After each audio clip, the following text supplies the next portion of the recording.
Assalamualaikum warahmatullahi wabarakatuh. Perkenalkan, saya Sony Rama Kurniawan, NPM 1962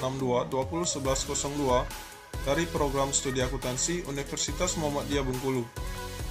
Baiklah, di sini saya akan menjelaskan materi tentang otoritas jasa keuangan.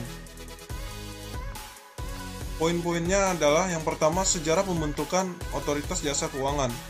Dan yang kedua, penerbitan sekuritas proses pendaftaran. Yang ketiga, persyaratan laporan berkala. Keempat, dasar hukum OJK. Yang kelima, lembaga dalam pengawasan. Dan keenam, kode etik OJK. Baiklah, kita masuk ke dalam poin pertama, yaitu sejarah pembentukan otoritas jasa keuangan. Di poin pertama, sejarah pembentukan otoritas jasa keuangan. OJK adalah lembaga yang sudah berdiri sejak 16 Juli 2012. Sejarah berdirinya OJK adalah berangkat dari upaya untuk menghadirkan sistem pengaturan dan pengawasan pada kegiatan jasa keuangan di Indonesia. OJK terbentuk berdasarkan Undang-Undang Nomor 21 Tahun 2011 tentang Otoritas Jasa Keuangan. Yang kedua, fungsi otoritas jasa keuangan. Untuk fungsi dari OJK sendiri ialah menyelenggarakan sistem pengaturan dan pengawasan yang terintegritas terhadap keseluruhan kegiatan di sektor jasa keuangan. Dan ketiga, tugas dari otoritas jasa keuangan.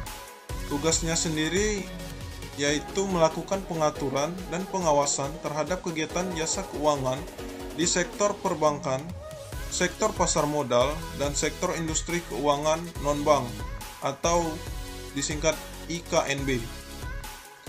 Dan yang keempat, nilai strategi otoritas jasa keuangan. Yang pertama itu adalah integritas, profesionalisme, sinergi, inklusif, dan visioner. Kemudian di poin selanjutnya ada penerbitan sekuritas proses pendaftaran. Untuk poin pertama yaitu pernyataan pendaftaran. Yang kedua itu untuk tinjauan OJK dan penawaran umum. Kemudian poin ketiga yaitu kewajiban hukum akuntan dalam proses pendaftaran.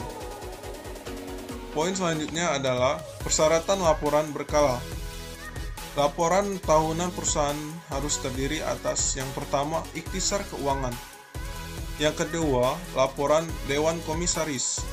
Dan yang ketiga, laporan direksi. Keempat, profil perusahaan. Yang kelima, analisis dan diskusi manajemen. Dan keenam, tata kelola perusahaan.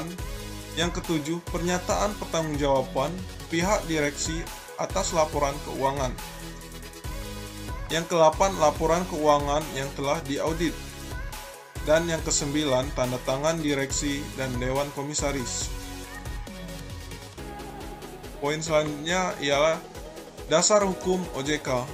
Dasar hukum OJK di sini ada 3 poin. Yang pertama, Peraturan Pemerintah Republik Indonesia Nomor 11 Tahun 2014 tentang penguatan oleh OJK. Yang kedua, Undang-Undang Republik Indonesia Nomor 21 Tahun 2011 tentang OJK. Dan yang ketiga, Undang-Undang Nomor 23 Tahun 1999 tentang Bank Indonesia.